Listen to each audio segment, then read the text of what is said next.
Afternoon, everyone. My name is Mike Brubaker. I lead our commercial team here at Skydio. Most of us wake up every day. Most of us wake up every day with a plan for work. Some of us don't. Unfortunately, there are a lot of industries that get just ambushed with bad things that happen every single day. And these industries are up here on the stage with me, all throughout the audience.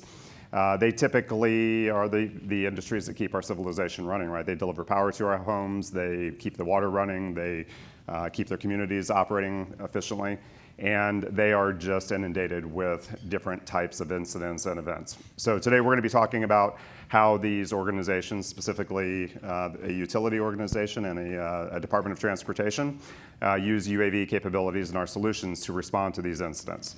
And I'm thrilled to have a couple of industry professionals with me on my left-hand side here that are going to talk specifically about how each of their organizations do that. And let them introduce themselves. Yeah, thank you. My name is Victor Migliori. I'm the operations lead for ComEd. We're one of the utility companies under the Exelon brand, and we're using drones every day. Right, we have our storm pilots that are on call anytime we have a storm, and they're ready to fly. Thanks for having me here today, too. Ryan Marlowe, Alaska DOT. We oversee about 150 operators and aircraft across the state.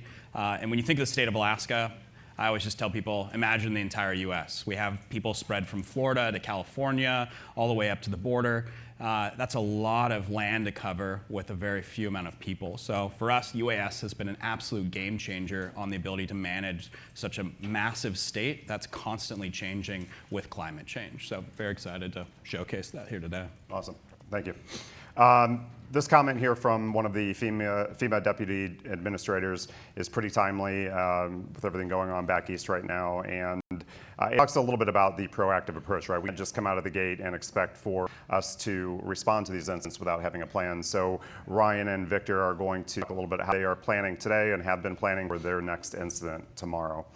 It is no secret, storms are increasing in frequency and in magnitude. Just look at what's going on right now. And in fact, over the last 3.5 decades or so, they've increased at a rate of about 13%. We prepared this slide several weeks ago when Hurricane Beryl was still on our minds as the topic, and that is just not the case today. It is now Hurricane Helene, which is getting ready to slam into the southeast. In fact, many individuals at this conference are sort of packing their bags early and getting ready to head back to storm response mode, incident response mode, to get back east prior to that storm and get boots on the ground. So that is real world impact today with people at this conference. And yes, these storms and other things cause massive amounts of damage, both on the economic side and on the human side. And it's not just storms, right? We talk about incident response. It'd be man-made incidents as well. It could be train derailments, fires, then there are the other types of things, floods and hurricanes and the wildfires. I mean, sometimes, somebody has an accident, crashes into a pole, right? Stuff like that, so yeah. Everything from that to squirrel climbed into transformer to the next hurricane. So Victor, I'm going to start with you and hand it off to you, and I'll let you take us through your side. Yeah, no, of course, thank you. Yeah, so as Mike said, we are constantly having greater storms, and they are affecting our utility industry more and more frequently, right? One example is back in July, right? We had over 20 tornadoes over our service territory in northern Illinois, and how do we respond to that, right? And using drones has been incredibly helpful. We have, again, several service territories. I can speak for ComEd a little bit more than the other utility companies, but it's a lot of area that we have to cover, and I'm sure a lot of the utility companies face that same issue where it's like, how can we respond to a storm event faster, get people out there faster, but also let our customers know that, hey, we know what's going on, we're working to resolve the issue, we're trying to get power back to you as quickly and as safely as possible. Did you want to take us through, in the audience, through who Exelon is? Yeah. So Exelon is, again, one of the largest utility companies in the U.S.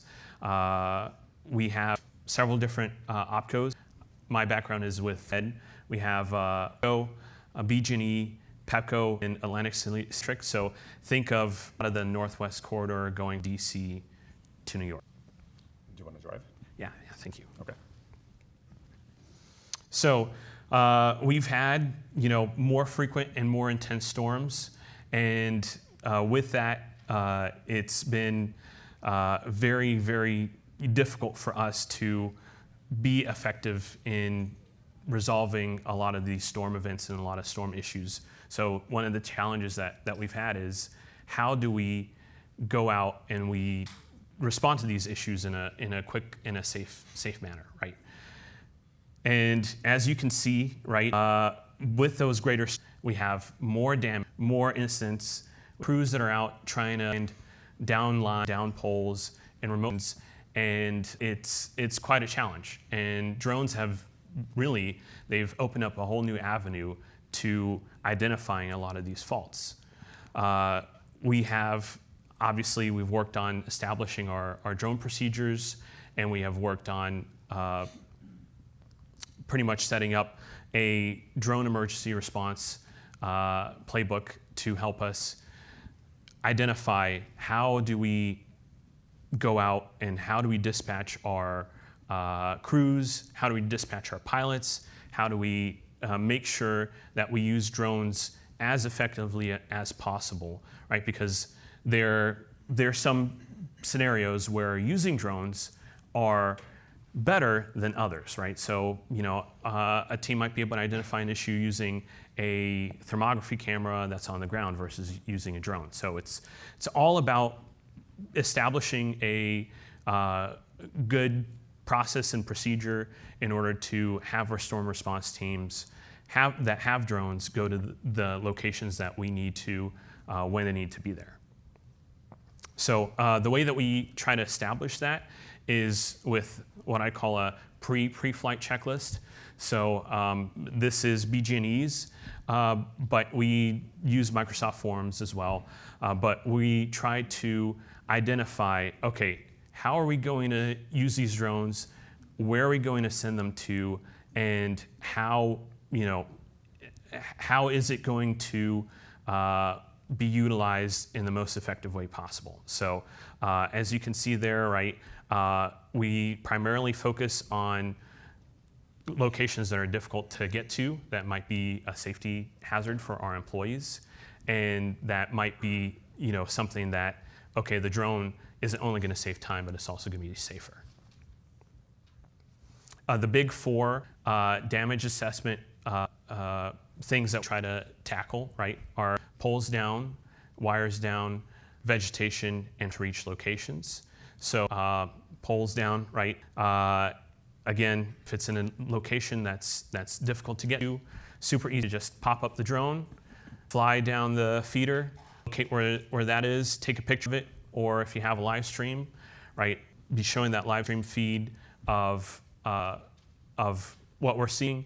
And of course, my background is in aviation, so it's usually a lot better to have an expert that's there real time with you, like saying, okay, this is what supplies we need to send out there. This is the crew we need to send out there. This is how long it's going to take them to get there, and get an estimate on the turnaround time for resolving the trouble, right? When we were talking ahead of this presentation, you were expressing some of the challenges you have with acquiring more skill set, skills-based workforce, and you're thinking about the potential use of remote operations, a big theme of this conference today. How are you guys thinking about how that remote-based operation can impact the Big Four assessment? Yes. So again, right, the skills-based workforce, right? So a lot of us were having issues finding people that have amount of experience go out there and do the repairs and identify the repairs, right? And how do we resolve that, right? We still want to keep our workforce. We want to make them more effective. I think one of the biggest concerns that people have a lot of times is, oh, drones are gonna replace our jobs and things like that. But no, it's a lot about trying to make the current workforce that we have more effective. And so we combine not only dock operations, right, to go out and try to identify faults, but then we also try to use artificial intelligence and machine learning platforms to then go out and build, confidence and build a system that we can identify faults without having any sort of human intervention. So it is something that we're working towards, and it is a long-term goal. And I know, today we're making some big progress in that. So it's very exciting. Some of the other use cases that we have, right? Social media. Again, as I mentioned earlier, we have people call, right? They're asking, okay, my power is down, right? When is it going to be back up, right? I have, I'm out in the field doing storm response, storm patrols, right? And people are like, hey, can you use my power, right? And so doesn't necessarily work that way, right? But how can we more effectively communicate with our customers that we're working on it, we have our crews out there, we're being not only efficient, but we're being safe. And part of that is through social media. And drone imagery goes a long way in doing that, because you can now see, oh, okay, this isn't just a branch that fell, on a line, or this isn't just one pole that's down, right? It's several poles. And so we think that's a way more effectively communicating with our customers, but we're also, for damage assessments, it is very, very, very useful. Again, as you can see in that image there, this is somebody's backyard, right? And to go there right before, you have to potentially walk in an environment that you're not familiar with, right? You're potentially going to somebody's property that may not want you there, right? And so it's a lot easier to just, go to somebody's front door, knock, say, hey, we're gonna fly a drone here, try to identify, why you're out of power, and it makes things significantly safer. And safety is, the biggest aspect of why we use drones. When I got into this industry several years ago, there was a response from the consumers and the customers about the use of drones. How has the demeanor changed over the years? Yeah, it's improved a lot, right? And so I remember myself as well, right? 10 years ago, and we would have these open discussions with the communities about going out and utilizing drones for different use cases, and people are like, oh, first drone I see, I'm going to try to shoot it down, right? And thankfully, that's improved a lot, right? And people, if they see us in uniform or they see us with our high-vis vests, hard hat on, right? Saying, hey, we're going to go out there and, we're trying to actually help. We're not trying to look in your house or things like that. And so, I think maybe it's not just a time thing, but I think people are seeing the different potential use cases of drones. And so when they see that, okay, this is actually trying to help my situation, not make things worse for me, I think that helps out a lot as well. Yeah, that's great. Again, we also use our drones for post-storm feeder patrols. So we have specifically at ComEd, about 50% of our pilots are part of the reliability inspection team. So they will go out there and they will do their post-storm patrols, making sure that, okay, there's no high priority faults that need to be taken care of. And then during the storm, we'll also do staging, right? And we'll either do mapping, or what we do at ComEd a lot of the times is a live stream. So, they're getting ready to stage trucks at, a shopping mall or at a garage. And so how do we share that information with our OCC or our command center, right?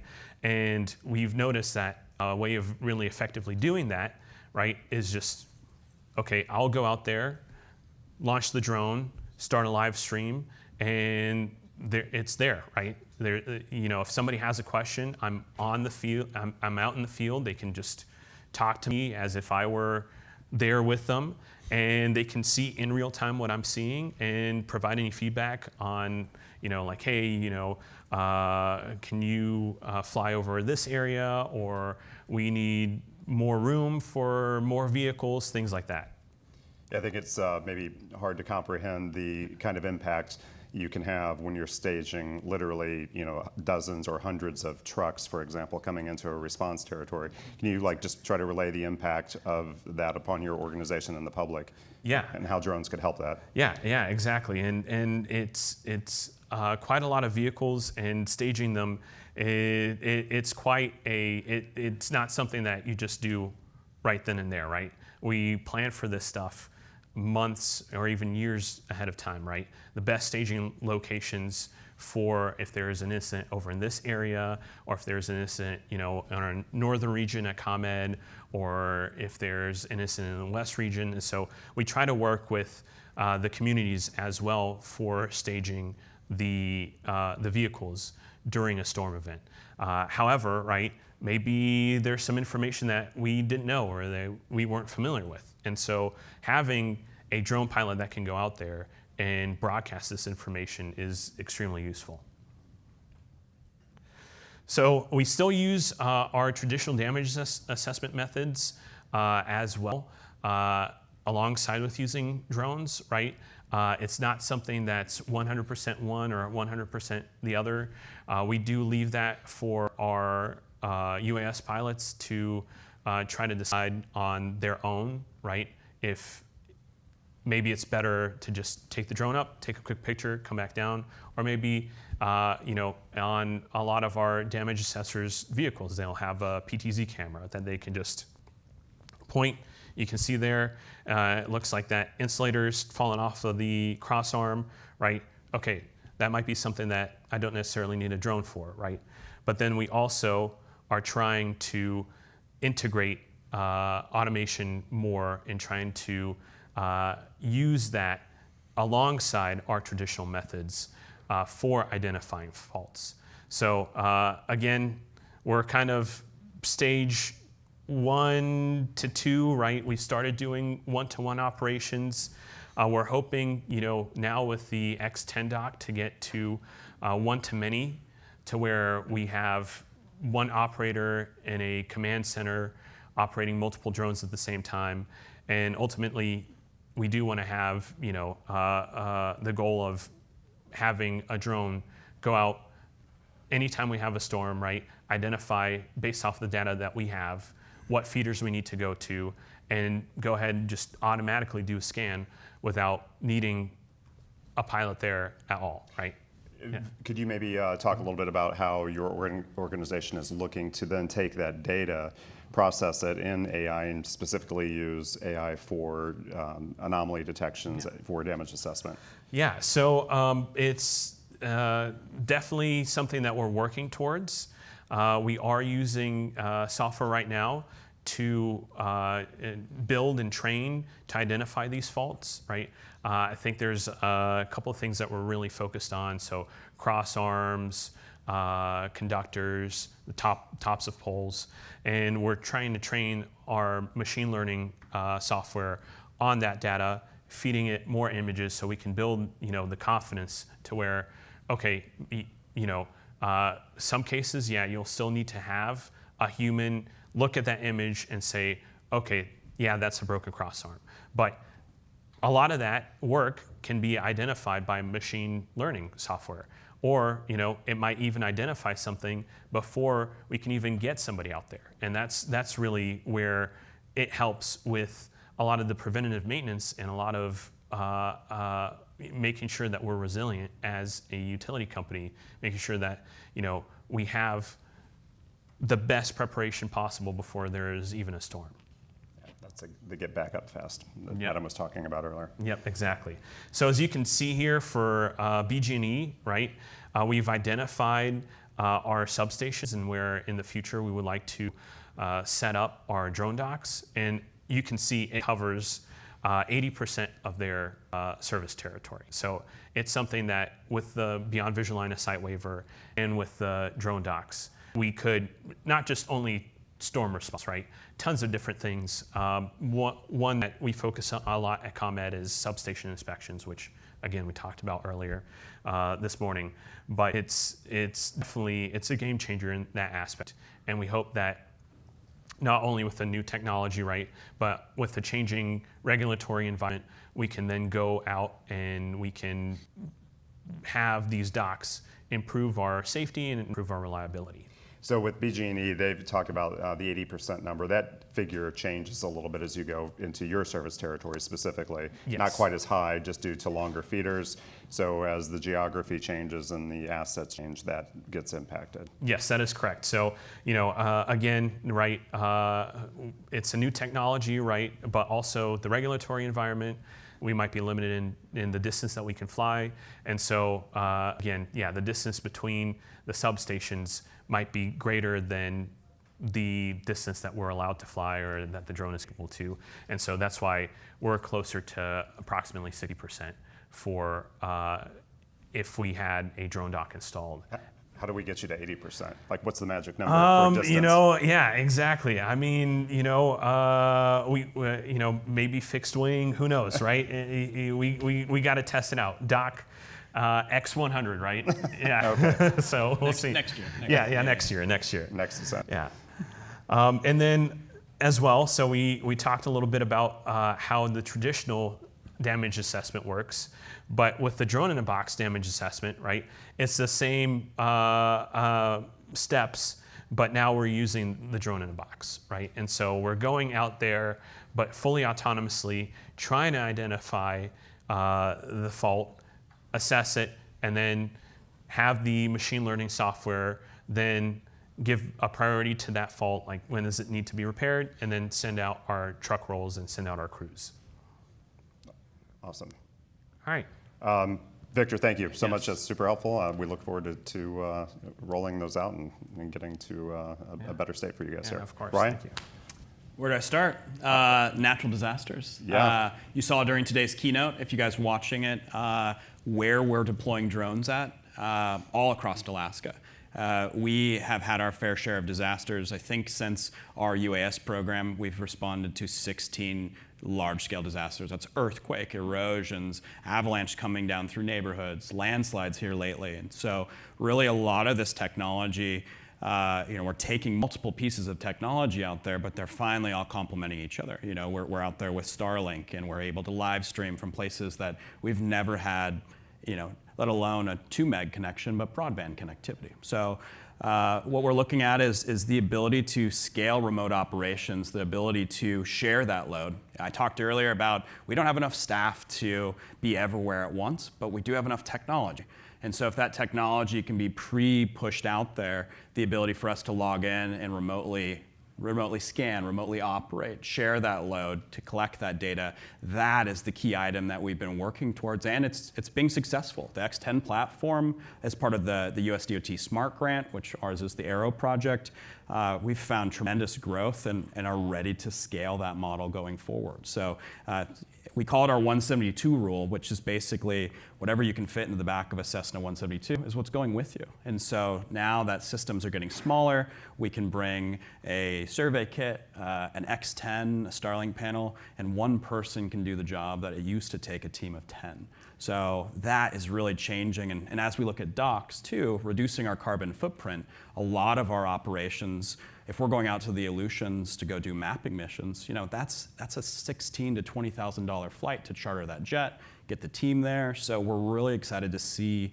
where scaling and having these systems on standby really make that difference. So. Yeah, and I was fascinated to hear you're putting these into the hands of your communities in these remote locations, and they're doing the flying, or they're powering it on with remote flight deck, and you guys are flying, correct? Yeah, so we've been working with a lot of tribal governments. So Skydio has been coming out and will train the community. We've been partnering with Esri to do a lot of the back-end processing, but really just showing is, you don't have to have the knowledge there. It's shared. Everything is going to the cloud. We're processing. We're really allowing for this to kind of ebb and flow depending on the needs. So that has made a big difference as far as that scalability is. Not everybody needs to have a fancy, processing laptop when it can just be done in the cloud. You can continue on, jump back on your snow machine or your four-wheeler or boat and head back to the office, and that data is finished when you get there. So that is, something that didn't exist a year ago is now normal routine for a majority of our operations. Avalanche, dock-based monitoring. I'm sure you guys have seen triggering, but this is really where we're heading, is the ability for event-triggered and remote monitoring. The ability for dock-based operations, terrain mapping, this really for us is the game changer of allowing for mitigation, allowing for us to see just how much snow volume we have in a lot of these places. With a lot of the inbound AI and snow depth modeling, we can even see a runout model of, hey, there's a 90% chance that we have enough volume that'll hit the roadway. So now it's alerting the public earlier, saying, hey, heads up, avalanche, don't stop in these avalanche zones, or we'll go ahead and mitigate pre-storm, so that way we know that the potential isn't there. So all of these things, those analytics of having these systems available are really changing. And I've been working on this for a while, but think of it as like an office printer. Everybody has access to it in the office. You send it the craziest things to print, and it just takes care of it. That is what we're seeing with docks, is these missions within the bowl or that defined area are allowing for us to capture that low-hanging fruit data, not just whenever you need it, but daily, twice daily. That type of change detection as far as avalanche mitigation, monitoring, but not only that, but did somebody get blown into the water? How do we respond to that? We've been seeing a lot of groups work towards that drone as a first responder, and seeing the live demo today, that is exactly what these are for, is how do we respond to make sure everybody's okay, but documenting it moving forward. Do you all feel that you've been able to avoid a tragedy as a result with this particular use case by getting out in front of it? It's changing. Well, what we've learned with avalanche has directly applied to our ability to respond to landslides. Same material, just different season. So everything that we've been doing building up to this ability to operate in these harsh climates has allowed for us to operate in torrential downpour. But being able to say with certain fact that slope is stable, and we've never set foot on it. That's an incredible use of this technology, that you're passing that on to the public and saying, hey, these areas are okay, we need to watch out for these areas. So that's really where a lot of these tools are just doing the purpose is keeping folks out of harm's way. And in the past, you would have sent somebody out there climbing. We would have a survey team of 20 out there. That's figuring crazy. out if it's stable in the rain. It's like communication based. So, and most importantly, remotely. A lot of these sites we've been logging into over 2,000 miles away, and being able to operate these systems daily and capture that data, and it's all automatically uploaded, processed, and ready for us in hours. And the financial impact of that is? Rough numbers right now, but I talked about that earlier. Of a couple of these sites, when you think of a plane ticket for most folks, it's a couple $100. For us, most places it's $800, even out at the Aleutians, a couple thousand. But if we're traveling with hazmat batteries, now we're chartering a private jet. So that starts to jack up pretty high. That carbon footprint as well, that's really what we're seeing, is the ability for us to have these systems is reducing a massive carbon footprint for us as far as operations, because we have the technology and the remote sensing tech installed. So Cool. Speaking of technology, I love to make diagrams. So if you've ever worked with me, I love to share just how does this work? You see the dock on stage, but is it turnkey? Yeah, sort of say. But this is what we've created, not only on the security side, but the ability to scale this. The dock requires a weather station. The dock requires security. We've used ring cameras. We've used all these different items. How do you see? I think I get alerts. Actually, I got an alert last night. There was a deer at one of our sites. A human detected, and so sure enough. But all of this stuff tied together is what makes that operational response capability there. We've been focusing really a lot of this technology has been dependent on low Earth orbit technologies. So the ability to now have broadband communications anywhere. So we've been repurposing a lot of signal cabinets and using Starlink. We've been testing out some of the VHF rebroadcast, but how do you install everything that you need to operate there without being there? So that's been a really cool item is if we're operating at some of these landslides, we can talk to air traffic, we can broadcast that we're operating, we can repeat that. The ability to watch for ADSB. So all of these things that we're learning by installing these across the state. The other big one is security, IoT security. How do you operate that system remotely across space lasers?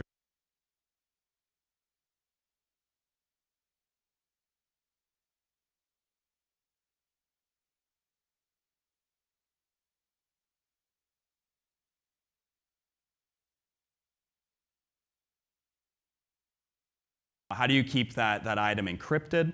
How do you do that? And so that's been a big focus on our point is as we start to scale these technologies, you have to think of it as like a good old LAN party days, is how are we going to connect all these as fast as possible, have prioritized video streams, and how do we process that data and get it to the cloud and get it to the end user in a record time. So. You've done a ton of yeoman's work on building all of this out. Like if somebody in the audience here is taking a step towards this for the first time, what's the one thing that you're going to direct them to right now, first and foremost? Reliable power. We'll just start with that. If you don't have power or you don't have the ability to make power, I know the California folks, you have beautiful sunshine. We're not as privy to that. So solar. I know Caltrans is working on off-grid docks and solar-powered docks. I think Velocity is here as well with some of their docks. So nice plug for yeah, the good job, vendor outside to go take a look at the box outside. So really, it's just like that's really what you're looking for. Second item, communications. For us, we've never had access to fiber or a lot of these things off-grid. So to have this now technology, not just one, but we've been starting to experiment with bonding of these. Just like you can bond LTE, you can bond Starlink panels for higher throughput. So really overall, we're just recycling a lot of these technologies that are available and making them useful in the field. So. Thank you. And then, of course, the data products. This is my favorite part with a lot of this is how do we tell that story? How do, that investment of that dock that we've now installed in the field, what does that give you? On the left here, the snow distribution maps for avalanche data. That is a key item so that we can either do drone mitigation, where we're dropping explosives, heli, or even howitzer mitigation, all of which, that's a pretty precision map of we should target the upper cornice so that it drops down and hits everything else. The middle picture, we were talking about landslide. We showed up at a place where we had zero connectivity. We didn't have any GIS data. We didn't know what houses were affected. But we're building all of these things live in the field because we're saying, hey, here's the area. We need to know roadway information. We need all structure information. We need lots. We need to know who's what. That's where that teaming in this live situational, we're putting that imagery into the flight deck, putting that imagery onto the control. So everybody has that information time. That's where all this is coming together. And then back to production, the ability for daily as-builts. You wake up in the morning and the project's scanned. Why did that contractor charge us for sidewalks aren't installed yet? That's a visual representation of something that normally we wouldn't catch until we'd already billed for it. So all of these things that are based off of imagery and all these analytics can now be done with these remote sites. And then data workflows. This is a big item. Once again, another one of my charts, but this is how automated data works. We've been focusing really hard on when I press go on that dock, what does that mean? That means that I expect that dock to not only operate remotely, but operate that mission plan to capture the imagery at the ground sampling distance I've preset, to then dock and start uploading, call out to SiteScan, where we use Esri quite a bit, and then basically transfer that information up to SiteScan and start that processing. Now for multiple sites, which is really where dock pays off, if we're flying every day or morning and PM, now we can start seeing rapid change detection. So if we're able to see, hey, the river's moving at this speed, we're losing 20 feet of shoreline at this, perfect. Order 8 more trucks to start bringing in material. That type of information, and especially with this, the Dalton Highway, our teams at the SEOC had better information than the contractors in the field, and we were sending vehicles. They're like, we didn't order these. I'm like, well, yes, but we could see that you needed them. That's a crazy change of pace where we had just got Starlink like a couple days before this happened, and so we were like, stick it out there and see what happens. And it just happened to have everything that we needed. Even on the live streaming, where we're live streaming, we're talking about the event, and somebody pipes up and they're like, where'd you get this video from? And we're like, well, we're live streaming it live from the field, and you could just hear the pause in their voice of, oh, I guess that's normal now. So, some place that has been offline forever is now accessible, and that information can be shared immediately. And documentation, even with window surveys with FEMA, we're not collecting data and sending it to them.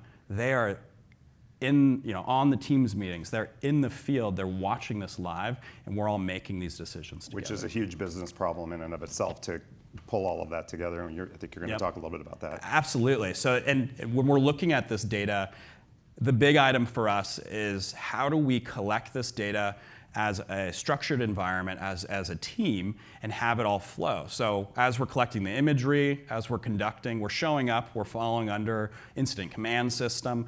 All of that is being, even all the way down to the resource request from the community, we already have a lot of these pre-built so that we're just filling in the information and submitting that for FEMA for reimbursement. So that's a key item. You talked a lot about pre-planning, pre-staging assets, pre-staging technologies, pre-filling out all these forms so that when I'm long gone, somebody else can just say, oh, populate it in. So, and same with docs too. Is we currently have it as if we know there's a landslide or some disaster, it's getting a dock, it's getting a Starlink panel, it's getting a radio. It's already pre-written, we know the costs for it, and that is getting dispatched immediately. So those are the key items of once you build that tie-in and once you build that workflow, super crucial to tie those things together. And prior to a drone program, how did you do that? You filled out your paperwork and you didn't get reimbursed.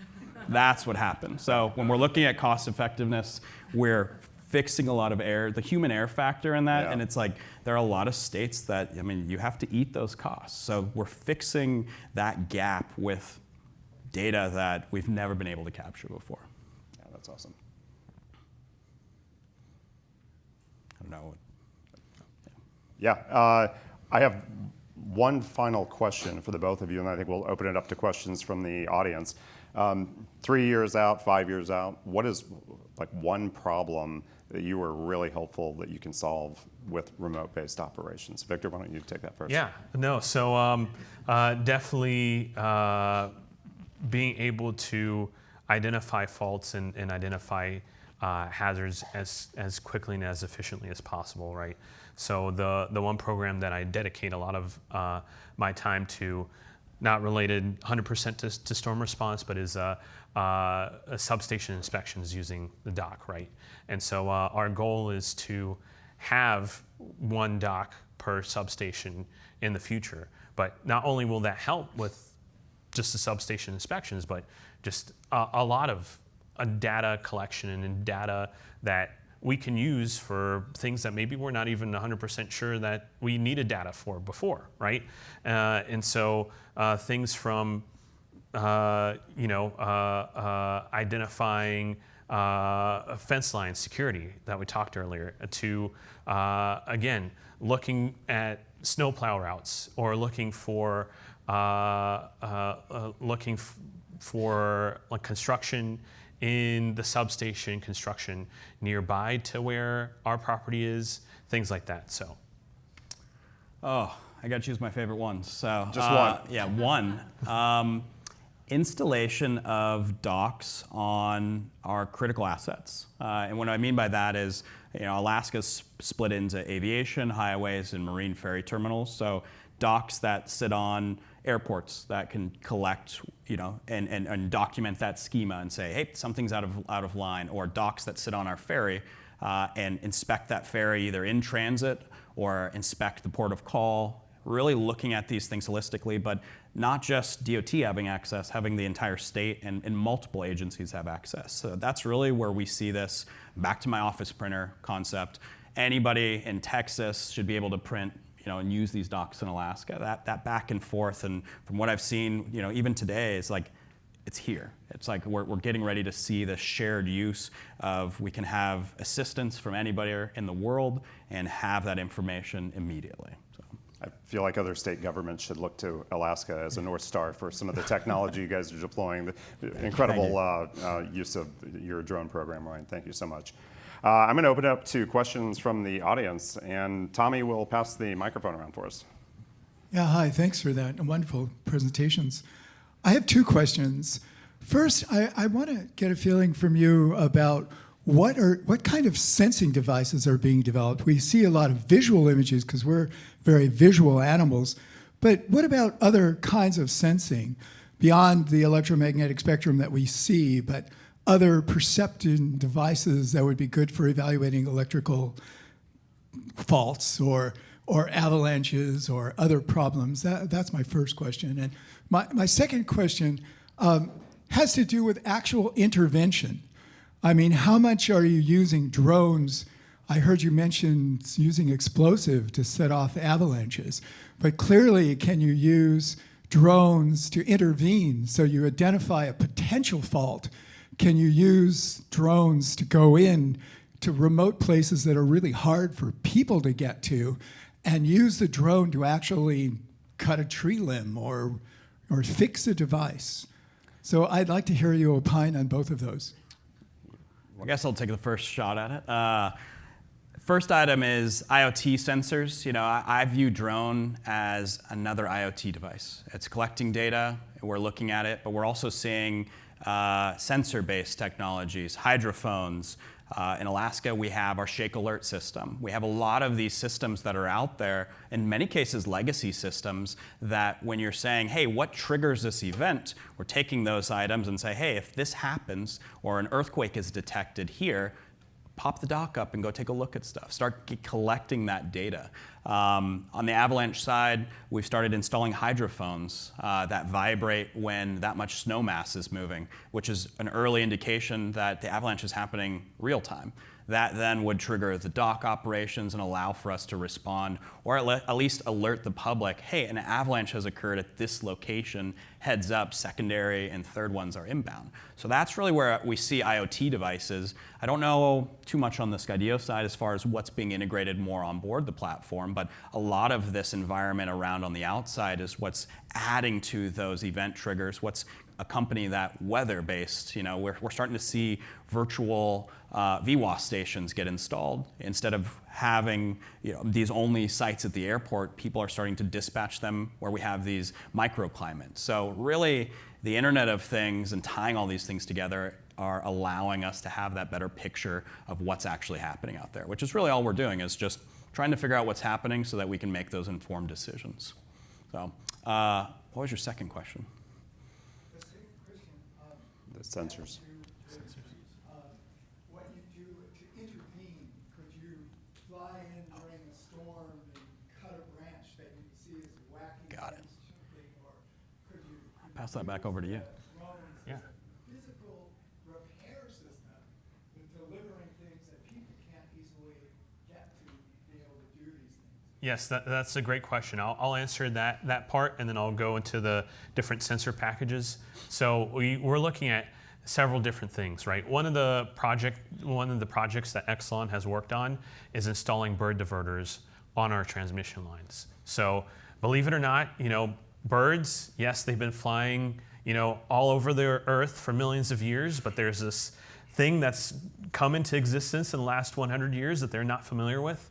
And it's a huge environmental issue, right? Because the bird, they may or may not see that transmission line, and then that can affect endangered species, but also, having birds on our conductors, and that's not good either, right? And so we've worked on installing these bird diverters, and all it is just a yellow reflector that's the size of like a dinner plate, right? And that's enough for the bird to be like, oh, there's something there, right? And they'll fly around our transmission lines. But we're also working on pilot programs to potentially use drones for lubrication of our switches, right? Or using drones for pulling like a P line to where, okay, we got to get this conductor across this lake or across this river. Well, before you'd have to either go on a boat or on a barge, but if you can go ahead and send a feeder line first, well, then you can just use that to then tow the conductor right behind it. So that is, tons of different, again, like I said, there's probably ideas out there that I know I haven't thought of, maybe somebody else has thought of, and it's just something that we need to work on. And on the sensor side of things, right, I like what you said as well about the part of the electromagnetic spectrum that we can't see, right? And that's how we try to identify the best sensors for our different programs. So one of the ones that, I would say, would be really nice, again, future asks, a LiDAR, right? Our vegetation management team. LiDAR is great at penetrating through vegetation, whereas, the 3D scan that Skydio offers is great, but that's one of the faults there. And so having a compact drone that has LiDAR, right, it will be good to have, and again, with the autonomy that Skydio drones have built in, it would just make the training side of things a lot more faster and also more efficient for our pilots. LiDAR uses a lot of energy. Yeah, great, thanks. Any other questions from the audience? Hey Ryan, thanks for the presentation. Notice on your diagram showing how you're taking the data and bringing it into the Esri RGS Enterprise and similar environments. Any lessons learned or best practices that you found? As far as lessons learned, be ready to fail a lot. It's just like, especially when you're coming into that environment of a stacked solution. But Esri's been amazing. We've seen some incredible items. I know the video server, I'll pitch them. The video server team is here today too. But that, of course, has brought us into another world of, hey, we have imagery pretty much taken care of. It's processed, we're able to access it, it dumps into a repository, it's available to the public, we can source it back into our maps. Now we're looking at video. How do you bring video into an enterprise environment? How do you split it out to full motion video? How do you tie those things together? So building on that ecosystem and making it, streaming and bringing in that next data source. I think as far as our lessons learned is there's sometimes that there's not a solution on the wall, but once you have that idea, it's like that was one of our bigger items is we scaled so fast as an organization that our IT guys absolutely hated us because every drive was redlining and they're like, you have to figure this out. So going off network and allowing that to upload directly to the cloud, as I mentioned with Starlink, that has been a major relief saver on a lot of not only our network speeds, but our ability to get data out and share it as fast as possible. So looking at it on that side, the shareability and the ease of use, and even the tie-in with other processing engines as well. We've seen that across the Skydio cloud environment of just all of these groups are building tie-ins. I know Pix or GeneX, and we're processing with Pix. All of those things giving us that same data set. We want to make sure it's available to the cloud at the end of it.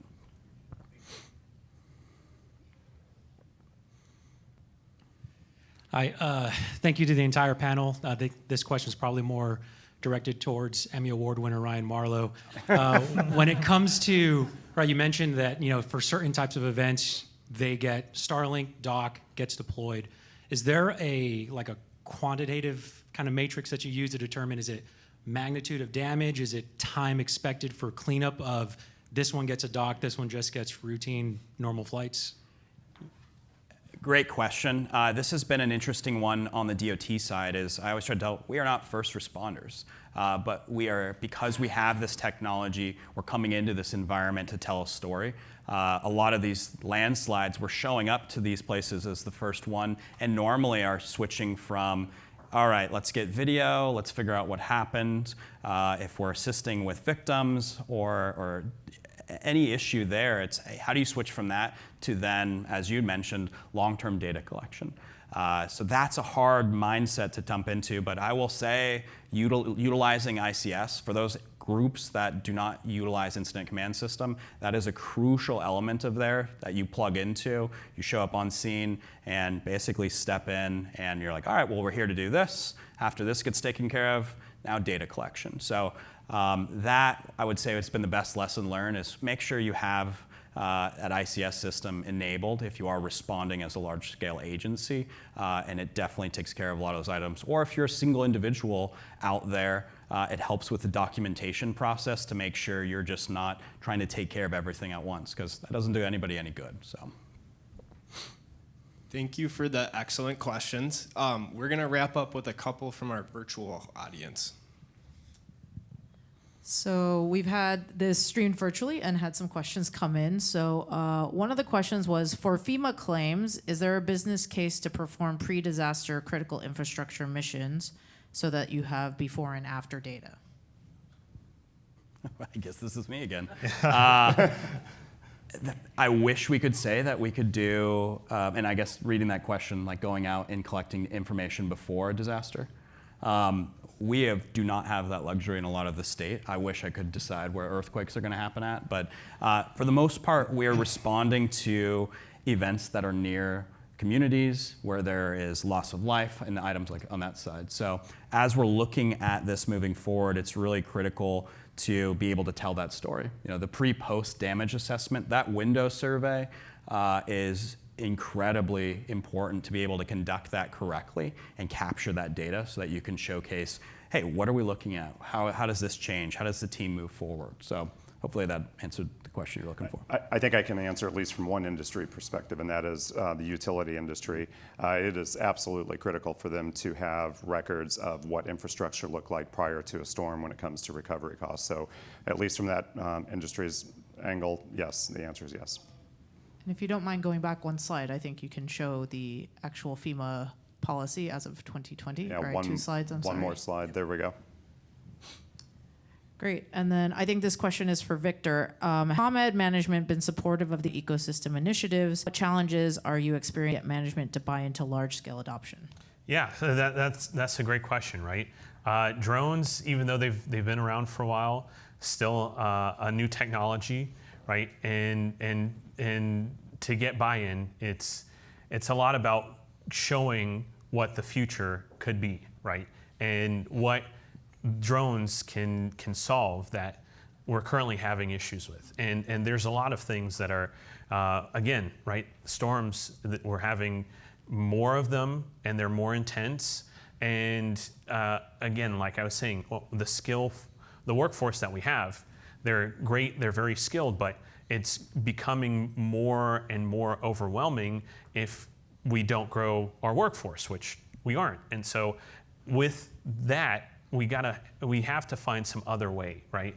And automation, that helps, but also showing that, you know, hey, instead of trying to get somebody that has no background in this, right, and trying to train them versus, okay, we already have the best people that we need. They're already working in our company. They just need a better tool, right? Or they need a tool that can help them identify issues, identify faults, help with the storm damage assessments. That's how we're working on convincing our management and our leadership team to utilize drones. And it is something, you know, it's not an easy road. I know I see a lot of familiar faces here that work in the utility industry. We were all at a conference a couple of days ago talking about these same challenges. And, you know, it's I hate to put things on like a black or white, but it's either the people that are pro drone, right? They see the future of it, whereas maybe the people that are anti-drone see this as maybe an additional expense that they could avoid, right? And it's just trying to convince that one side, like, hey, yes, this is a greater expense, but would you rather, work on this or, have, customers that are upset because they had to wait days to have, power back home. So, yeah. Okay, I think we are out of time. Victor, Ryan, thank you so much for both being innovators in your respective fields and for your time on the presentation. Thank you. Thank you.